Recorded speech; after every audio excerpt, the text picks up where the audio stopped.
Yes. Venkatareddy గారు, west బెంగాల్‌లో చెప్పండి మేడం. గెలుపు తర్వాత ఆ జోష్‌లో ఖచ్చితంగా తెలంగాణ, మిషన్ తెలంగాణ, ఆపరేషన్ తెలంగాణ ఇక్కడే ఇంకా గెలుపు నెక్స్ట్ ఇక్కడ డబుల్ ఇంజిన్ సర్కార్ తేవడమే లక్ష్యంగా మీరు పనిచేస్తామని చెప్తున్నారు. గెలుపు దిశగా ప్రయత్నాలు చేస్తున్నారు. దానిలో అవును. భాగంగానే ప్రధాని మోదీ కూడా తెలంగాణ రాష్ట్రానికొచ్చారు. హైదరాబాద్‌లో సభలో ఆయన మాట్లాడుతూ కొన్ని పొదుపు ప్రవచనాలు కూడా చేసెళ్లారు. అవి రకరకాల విమర్శలకు దారితీస్తా ఉంది. అంటే బీజేపీ ఫెయిల్యూర్స్‌ని కప్పిపుచ్చుకునేటువంటి ప్రయత్నంలో భాగంగా బంగారం కొనొద్దు, పొదుపుగా వాడండి, పెట్రోల్ తక్కువ కన్జ్యూమ్ చేయండి.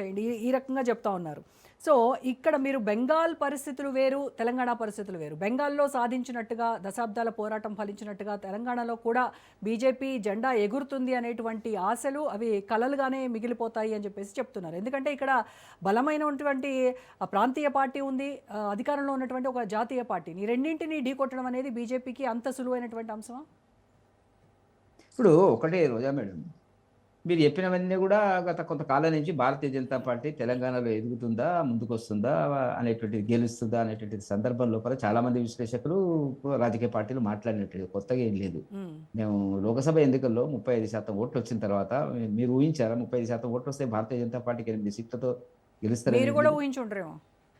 మేము గూడా ఊహించలేదు గాబట్టే హ్మ్. ప్రజలు ఓట్లేస్తున్నారు. అది మీరు హ్మ్. గుర్తుంచుకోవాల్సినటువంటిది. 2 కౌన్సిల్ ఎన్నికల లోపల ఉపాధ్యాయులు, గ్రాడ్యుయేట్స్, మేధావులు భారతీయ జనతా పార్టీ వైపున నిలబడేటువంటి సందర్భం ఉన్నది. హ్మ్. నేనేమంటున్నా అంటే, బెంగాలు కంటే కూడా అన్ని రకాలుగా భారతీయ జనతా పార్టీ తెలంగాణలో అధికారం రావడానికి కావలసినటువంటి సారవంతమైన నేల, భావజాలం గానివ్వండి, ఇతరత్రా ఉండేటువంటి కొన్ని అంశములు గానివ్వండి, ప్రజా వ్యతిరేకత గానివ్వండి, హ్మ్. కాంగ్రెసు, బీఆర్ఎస్‌కు ఏం తేడా ఉంది మేడం? ప్రజలు ఎందుకు ఓటేస్తారు? వాళ్ళిద్దరు ఏదో కొట్లాడుకుంటారు. మేమంటే మేము ఇప్పుడు మీరు చెప్పినారు. కేసీఆర్ గారు ఫామ్ హౌస్‌కెళ్ళి మీటింగులు పెట్టినాడు. హ్మ్. ఏదో అయిపోతుంది రేపు అనేటువంటిది మీరు చెప్తున్నారు. ఏమైతదండి? ఏ ఏ ఏం చూసి ఓటేస్తారండి? హ్మ్. ప్రజలంతా పిచ్చోళ్ళా? మళ్ళొకసారి ఇప్పుడు వాళ్ళు గెలిచినారా, సర్పంచ్ ఎన్నికల్లో గెలిచినారా, ఈ ఎన్నికల్లో గెలిచినారా అని నరసయ్య గౌడ్ గారు చెప్తున్నారు. ఎన్నికలలో మనం గుర్తుంచుకోవాల్సింది, శేషు గారు ఉన్నారక్కడ. అసెంబ్లీ ఎన్నికలు వచ్చినప్పుడు ప్రజల యొక్క నిర్ణయం అనేటువంటిది ఏ పక్షాన్నన్నా ఉంటది అనేటువంటిది గుర్తుపెట్టుకోవాలి. అవన్నీ గూడా ప్రజలు ఒక ప్రభుత్వాన్ని కొనసాగించాలా, ఓడించాలా అనేటువంటిది వచ్చినప్పుడు అసెంబ్లీ ఎన్నికల్లో అది మార్పు జరుగుతది, మీరు గుర్తుంచుకోవాలా. ఓహ్! లోకసభ ఎన్నికల్లో అది మార్పు జరుగుతది. కాబట్టి అది జరగబోతున్నది. ఇప్పుడు ఏం చూసి కేసీఆర్ పాలనకి, రేవంత్ రెడ్డి గారి పాలనకి ఏముందండి? హ్మ్.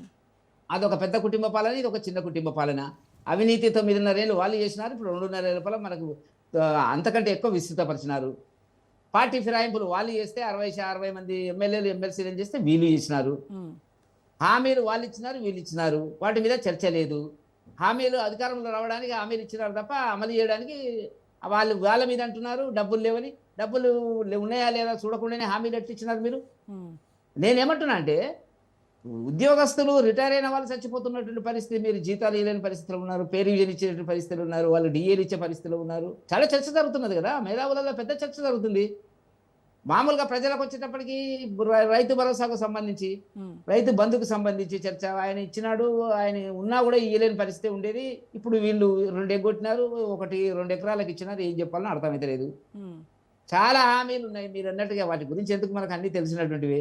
గతంలో వాళ్ళు చేసినారు. సరే, దళితులకు ఇప్పుడు మేము రూ. 10,00,000 కాంగ్రెస్ ఇస్తాం. ప్రభుత్వము ఎందుకు హామీలు అమలు చేయట్లేదు అనంటే ఖజానా గురించి చెప్తూ ఉన్నారు కదా! మీరే అన్నారు కదా! వాళ్ళేదో లంకె బిందెలు దొరుకుతాయని వచ్చారు. అక్కడ ఏమి లేకపోవడంతో ఇప్పుడు చేతులు ఎత్తేసారు పూర్తిగా అని చెప్తా ఉన్నారు. మరి అది అలాంటి ఖజానా లేనటువంటి ఒక రాష్ట్ర ఆర్థిక వ్యవస్థను మరి బీజేపీ అధికారంలోకి వస్తే ఎలా గాడిలో పెడుతుంది? BJP manifesto, Congress manifesto, BRS manifesto మనం అసెంబ్లీ ఎన్నికలలో మనం కంపారిటివ్‌గా చదివాం. హ్మ్. మేమిట్లా ఏదంటే అది ఏవో కొంతవరకే మేము ఉచితాలుంటాయి తప్ప, అన్నీ ఉచితాలు అనేటువంటి పద్ధతి లోపల తీసుకెళ్ళి పవర్‌లోకి రావడానికి, ఓట్లు, సీట్లు దండుకోవడానికి ఆ 2 పార్టీలు చేసినటువంటి ఒక ప్రయత్నం. హుహు. ఇవాళ చర్చ జరుగుతుందిగా దేశవ్యాప్తంగా, సుప్రీం కోర్ట్‌లో కూడా కేసు నడుస్తుంది కదా మేడం ఉచితాల గురించి. మీరు అన్నీ మేము రాయకపోతుంటిమా? హ్మ్. వాళ్ళకే చేతనైతదా? కాంగ్రెస్ వాళ్ళు మాకు పెన్ను, కాగితంతో వైట్ పేపర్ లేదా మా దగ్గర? ఉచితాల గురించి రాయలేమా? ఎందుకు రాయలేదు? అసలు ముందు ఏది నుంచి వీలైతదో అది. ఉచితాలకు ఒక మీరు అభివృద్ధి. పూర్తి వ్యతిరేకం. బీజేపీ పూర్తి ఉచితాల గురించి వ్యతిరేకం కాదు. ఉచితాలకి. ఎందుకు మీరు కొన్ని కొన్ని రాష్ట్రాల్లో మేము రాష్ట్రాల్లో ఇస్తూనే మీరు ఉన్నాం. గెలుపు కోసం మీరైతే ఉచితాలు ప్రకటించేసేయొచ్చు. ఎవరైనా గెలుపు కోసం ఇస్తారు. వాళ్ళే గెలుపు కోసం కాకపోతే జేబులోకెళ్ళి ఇచ్చిండా కేసీఆర్ గారు, రేవంత్ రెడ్డి గారు? మరి ఉచితాలు నేనేమంటున్నా అంటే హ్మ్. ఎంతవరకు ఇస్తాం? ఒక అభివృద్ధి సమగ్ర అభివృద్ధి కోణం లోపల భారతీయ జనతా పార్టీ దేశాన్ని దృష్టిలో పెట్టుకొని, రాష్ట్రాలను దృష్టిలో పెట్టుకొని మేనిఫెస్టో తయారు చేస్తుంది. ఆ కోణం లోపల మేము విజయవంతం అవుతున్నటువంటి పరిస్థితి. అదే వరుస పెట్టి వాళ్ళు ఎట్లా మీరు చేస్తే గెలుస్తున్నారు? ఒకటి, వాళ్ళు చేస్తే ఇంకోటి. మేమేం చేయడం లేదు, చేతనైతే చేయండి. ఇప్పుడు మేము కూడా ఇచ్చినాము, బీహార్లో ఇచ్చినాం, అక్కడ ఇచ్చాము, ఇక్కడ ఇచ్చాము, మహారాష్ట్రలో ఇచ్చినాం, అవి ఏదో ఒకటో రెండో ఇస్తున్నాం. అదేది ఇట్లా కాదు కదా వీళ్ళు ఇచ్చినటువంటిది. వీళ్ళు ఇచ్చినటువంటిది ఏంది? అప్పులకు సంబంధించినటువంటి దాంట్లో ఇప్పుడు ఈవెన్ జీడిపిలో కూడా తెలంగాణ ఏమన్నా ఉందా? 6దో 7దో వస్తుంది. వాళ్ళు ఏదో చెప్పుకుంటారు జీడిపి బాగుంది అని. ఆయన చెప్పుకున్నాడు, ఈయన చెప్పుకున్నా పర్ క్యాపిటల్ ఇన్కమ్ మేము అమెరికాతో పోల్చుకుంటాము, విదేశాలతో పోల్చుకుంటామని రేవంత్ రెడ్డి గారు అంటారు. ఇతనేమంటాడు?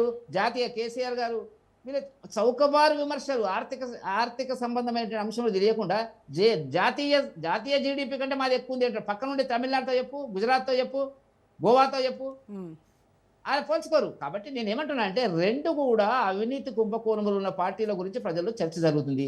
తప్పకుండా ఈ రెండింటికి పులి స్టాప్ పెట్టాలి. ఏదో చేస్తాడు అనుకున్నాము, ఒక మాట రేవంత్ రెడ్డి గారు ఏదో చేస్తాడు అనుకున్నాము, ఆయన అంతే అయిపోయింది కదా అనే చర్చ జరుగుతుంది ఇవాళ. సో ప్రత్యామ్నాయంగా బీజేపీ వైపే చూస్తారంటారు ప్రజలు. అది మోదీ మీకు నమ్మకం ఉందా? మీకు నమ్మకం ఉందా? నాకెందుకు నమ్మకం లేదండి. ఇప్పుడు కేసీఆర్ గారు ఇవాళ మీటింగ్ పెట్టి కానీ ప్రజలకు ఉండాలి కదా మీ పైన నమ్మకం. ఉందా లేదా అనేటువంటి వరుస పెట్టి election commission of India conduct చేసిన అన్ని ఎన్నికల లోపల మాకు స్థానాలు వచ్చినాయి, ఓట్లు వచ్చినాయి, సీట్లు వచ్చినాయి. మీరు గుర్తుపెట్టుకోండి. ఇప్పుడు మీరు ఉచితాలకు వ్యతిరేకం అంటారు. మీ అవసరం కోసం మీరు హామీలు ఇస్తారు. ఒక నిమిషం ఒంటరిగా పోరాటం చేస్తామని చెప్తారు. మళ్ళీ మీ అవసరానికి మళ్ళీ ఇప్పుడు కూటమి కట్టేటువంటి ప్రయత్నం చేస్తా ఉన్నారు. అంటే ఇక్కడ మీ రాష్ట్ర నాయకత్వం పైన మీకు నమ్మకం లేదా? మళ్ళీ పక్క రాష్ట్రాల నాయకుల్ని మీరు తెచ్చుకోవాల్సిందే నా సపోర్ట్ కోసం. మేము చెప్పామా కూటమి కడుతున్నాము అని చెప్పామా?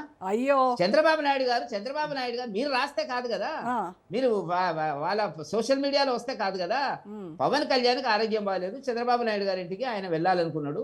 మాకు జాతీయ స్థాయిలో కలిసి పనిచేస్తున్నాము, కేంద్ర ప్రభుత్వంలో భాగం ఉంది కాబట్టి వెళ్తే తప్పే ఉందండి. దానికి మీరు చిలువలు పలువలుగా తీసుకొచ్చి మీడియాలో తీసుకొచ్చి మేము కలుస్తున్నాము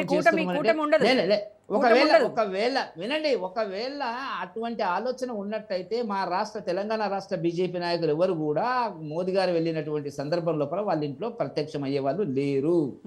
మేము ఎందుకు వెళ్ళామండి? మీరు చెప్పినట్టుగా మేము పోవాలిగా. కిషన్ రెడ్డి గారు, బండి సంజయ్, రామచంద్రరావు గారు పోతారు కదండి. మీరు అవన్నీ అవసరం లేదు. మాకు అవసరం లేకుండానే ఇవాళ తెలంగాణలో మేము చెప్పినా కదా, సారవంతమైన నేల ఉన్నది, దాన్ని దున్నడం ఒకటే, పంట పండించడం ఒకటే అనేటువంటి కేంద్రంగా భారతీయ జనతా పార్టీ పనిచేస్తుంది. ప్రజలు ఆలోచిస్తున్నారు, చర్చ జరుగుతున్నటువంటి పరిస్థితి లోపల ఇవాళ టీచర్లు 2 ఎమ్మెల్సీ సీట్లు మమ్మల్ని గెలిపించారండి. టీచర్లు మేధావులు, చదువుకున్న వాళ్ళు, గ్రాడ్యుయేట్స్ చదువుకున్న వాళ్ళు. ఒక ఆలోచన వచ్చింది కదా వాళ్ళు. ఎందుకు కాంగ్రెస్కో బీఆర్ఎస్కి ఎందుకు ఇస్తారండి? మొన్నటి దాకా పాలించారు, ఇప్పుడు ఏం ఉద్ధరిస్తారని వస్తారండి? అదే ముగ్గురు, అదే కుటుంబం. పార్లమెంట్ ఎలక్షన్స్ లో 50% మీకు వచ్చాయి అని అంటే అది పరోక్షంగా బీఆర్ఎస్ హెల్పే. మీరు అవునన్నా కాదన్నా? ఇది కాదండి. ఇప్పుడు బీఆర్ఎస్ హెల్ప్, ఆ హెల్ప్ అనేది అట్లా ఉంటుంది రాజకీయాల్లో. ప్రజలు గెలిచిన తర్వాత ప్రజలు ఓట్లు ఉంటాయా? ఎవరు ఓట్లు వాళ్ళకు ఉంటాయా? 2014లో బీఆర్ఎస్ గెలిచినప్పుడు ఎవరు ఓట్లు? ఎన్టీ రామారావు గారు 1983లో వచ్చినప్పుడు ఎవరు ఓట్లు? అట్లా ఉంటుందా? అట్లా మీ ఓట్లు మా ఓట్లు అని ఉండదు. అది చౌకబారు విమర్శలు కాంగ్రెస్ చేస్తున్నటువంటిది. మీ ఓట్లు మా ఓట్లు ప్రజలు నిర్ణయించారు. ప్రజలు ఇండిపెండెంట్గా ఆలోచిస్తారు, మేధావ శక్తితో ఆలోచిస్తారు. ఇది పనికొచ్చే గవర్నమెంటా కాదా అనుకున్నప్పుడు ఫుల్ స్టాప్ పెట్టేస్తారు. అది అప్పుడు ఏమవుతుంది? ఆ ఓట్లు ఆ పార్టీ ఓట్లు, ఈ పార్టీ ఓట్లు, మా ఓట్లు కూడా అక్కడ ఇక్కడ పోవచ్చు, వాళ్ళ ఓట్లు కూడా ఇక్కడ రావచ్చు. అక్కడ ఉండే పరిస్థితులను బట్టి ఓట్లు వేస్తారు తప్ప ఈ ఓట్లు అని చెప్పడం అనేటువంటిది అర్థరహితమైనటువంటిది. కాబట్టి మా ఖమ్మంలో 2,20,000 ఓట్లు వచ్చినాయండి. ఓకే, మీరు ఆ ఖమ్మంలో ఏం లేదు, బేస్ లేదని అంటారు కదా. ఖమ్మంలో పార్లమెంట్కి వేసినప్పుడు 2,20,000 ఓట్లు వచ్చినాయి. కాబట్టి అట్లా ఉండదండి. మోదీ వైపు ఇవాళ దేశము, ప్రపంచం మొత్తం చూస్తున్నటువంటి ఒక సందర్భం లోపల జరగబోయేటువంటి ఎన్నికలు తప్పకుండా మిషన్ తెలంగాణ అంటారా, టార్గెట్ తెలంగాణ అంటారా, ఏ తెలంగాణ అనండి, తెలంగాణలో భారతీయ జనతా పార్టీని గెలిపించాలని ప్రజలు ఈ 2 పార్టీలను చూసినట్టు ఏం తేడా ఉందో చెప్పండి. ఇప్పుడు సరే, కొంత కేసీఆర్ గారిని అట్లా పక్కకు పెడదాం. నేనేదో ఉద్ధరిస్తాను వచ్చినటువంటి రేవంత్ రెడ్డి గారి పాలన అంతకంటే అధ్వానంగా ఉన్నది కదా. ఓకే, ఏమైనా రోజు తిట్టడమే కదా, విమర్శలే కదా, పేగులు మెడలేసుకోవడమే కదా. పని చేయవా అంటే పని చేయకుండా మాట్లాడు. చిట్ చాట్ ఒకటి మాట్లాడతారు, ఓపెన్ ఒకటి మాట్లాడతారు, లోపల ఒకటి మాట్లాడతారు, చేసే కార్యక్రమాలు ఒకటి. ఏం జరుగుతుందండి? మరి మీరేం చేశారు తెలంగాణకి? మీరు తెలంగాణకి ఏం చేశారని ప్రజలు మీకు ఓటేస్తారు? విభజన హామీల్లో ఎన్ని అమలు చేశారు మీరు? ఏం చేస్తాం అనేది బుక్, ఇగో ఇక్కడ ఒక బుక్ ఉంది, మీకు రిలీజ్ చేస్తాము. జిల్లా వారీగా, అంశాల వారీగా 33 జిల్లాల వారీగా మేము బుక్ పబ్లిష్ చేసినాము, చేయబోతున్నాము. వచ్చింది నా దగ్గరికి, ఇంకా కొంత అప్డేట్ చేస్తే మేము రిలీజ్ చేస్తాం. ఏం చేసినాం అనేటువంటి, ఏం చేయకుండా ఎంత వేయాలనో అంత చేసినాము. చెప్పిండు కదా మన మోదీ గారు అనేక కార్యక్రమాలు వేల కోట్ల రూపాయలు రిలీజ్ చేసింది కదా. బుల్లెట్ ట్రైన్ కి సంబంధించి 2-3 లక్షల రూపాయలు. ఏం కావాలనో అడగాలి, ఏం చేయాలనో తీసుకోవాలి, చేయాలి. అంతేగాని మీకు 8 సీట్లు గెలిపించినామని వాళ్ళు, అవును మేము మరి ఒక్క సీటు గెలిపించలేదనేటువంటిది యా అట్లా కాదు కదా మేరే మీరు సే ఒక్కటే మేరే సే జోడో ఆలోచించండి. మేరే ఏ సే జోడో ప్రభుత్వమైన జోడో అంటే ప్రభుత్వ పరంగా ఆయనే చెప్పుకున్నాడు, మేము కూడా అదే చెప్తున్నాము. రేవంత్ రెడ్డి గారు కూడా చాలా స్పష్టంగా చెప్పాడు, ప్రభుత్వంతో కలిసి పనిచేసేటువంటి కేసీఆర్ లాగా ఉండకుండా పనిచేయమని అర్థం మాకు అర్థమైంది. కలిసి పోతున్నాడు కదా అతను రేవంత్ రెడ్డి గారు ఇవాళ పోతున్నాడు, సాయంత్రం మినిస్టర్లు కలుస్తున్నాడు, క్యాబినెట్ మినిస్టర్లు కలుస్తున్నాడు, అందరిని కలుస్తున్నాడు, పనులు చేయించుకుంటుండు, వస్తున్నాడు పోతున్నాడు. ఒకటి రెండు ఇటు అటు ఫైళ్ళు పెండింగ్ ఉంటే ఉంటాయి, నడుస్తాయి. అట్లా జరగదు కదా. రాష్ట్ర కేంద్ర ప్రభుత్వాలు ప్రజాభివృద్ధి కోసం పనిచేయాలా, తెలంగాణ అభివృద్ధి కోసం భారతీయ జనతా పార్టీ కట్టుబడి ఉంది. ఏం కావాలనో అడగండి, ఆ కోణం లోపల అందుకే బీఆర్ఎస్ కూడా విమర్శిస్తా ఉంది ఏంటంటే రేవంత్ పై బీజేపీ చేసేటువంటి విమర్శలన్నీ కూడా ఏదో పైకి మాత్రమే, లోపల మాత్రం వాళ్ళ వేరే అండర్స్టాండింగ్ ఉంది వాళ్ళకి. అదే వాళ్ళు మాట్లాడితే ఎవరింటారు? కవితకు మొదలు సమాధానం చెప్పమనండి. కవిత చేస్తున్నటువంటి ఆరోపణలకు పార్టీ బీఆర్ఎస్ పార్టీ సమాధానం చెప్పాలి. ఆమె చేసినటువంటి ఆరోపణలకు సమాధానం చెప్పుకుంటే ప్రజలు నమ్ముతారానండి? ఆ ఇంట్లోకి వెళ్ళి బయటకు వచ్చినటువంటి ఒక అమ్మాయి ఆడపడుచు మా నాన్న ఇట్లా చేసిండు, మా బావ ఇట్లా చేసిండు, మా అన్న ఇట్లా చేసిండు అని చెప్పిన తర్వాత ఆ పార్టీ ఇంకా దానికి స్థిరత్వం ఎక్కడ ఉంటుందండి? మొదలు సమాధానం చెప్పాలి కదా. ఒక మాట ఆమెకు సమాధానం చెప్తే ఆమె ఇంకా అనేక విషయాలను తీసుకొస్తుంది. ఎవరి ఆస్తులు ఎంత, ఎవరి అవినీతి ఎంత, ఏ కోణంలో జరిగింది, ఏం జరిగింది అని చెప్తుంది. అది ఒకటే చాలండి. కవిత చాలు ఫుల్ స్టాప్ పెట్టడానికి, బీఆర్ఎస్ పార్టీ ఫుల్ స్టాప్ పెట్టడానికి. అది ఎదుర్కోమనండి. అది చెప్పకుండా సమాధానం చెప్పకుండా కవిత ఇప్పుడు బీజేపీలోకి వేరే పార్టీ నుంచి వచ్చిన వాళ్ళు, అంటే అక్కడ అవినీతి ఆరోపణలు ఎదుర్కొన్న వాళ్ళు బీజేపీలోకి వచ్చి పునీతులయ్యి పవిత్రులయ్యి సీఎం పీఠాల మీద ఉన్న వాళ్ళు, మరి ఇవన్నీ నమ్మకాలు ఏంది? అవి మాత్రం ఏమవుతుంది? ప్రజలు ఏ రకంగా వచ్చినారని మనం ఇక్కడ మాట్లాడుతున్నాము. ఎట్లా వచ్చినారు, ఎందుకు వచ్చినారు? ప్రజలు 3వ సారి ఓటేసిండ్రు అని మీరు అంటున్నటువంటి స్టేట్లు. అట్లా కాదు కదా. ప్రజలకు నమ్మకాలు ఉన్నాయి. ఇక్కడ జరిగింది ఏంటి? ఒక అవినీతి, అహంకారపూరితమైన అణిచివేత ఉండేటువంటి ప్రభుత్వం అనేటువంటిది కేసీఆర్ జమానాలో జరిగిన మాట వాస్తవం. ఆ విషయంలో కొంత రేవంత్ రెడ్డి గారు కొంత రిలాక్సేషన్ ఉన్నది, నేను కాదనను. అది గుర్తుంచుకోవాల్సి. రైట్ అండి. ఓకే.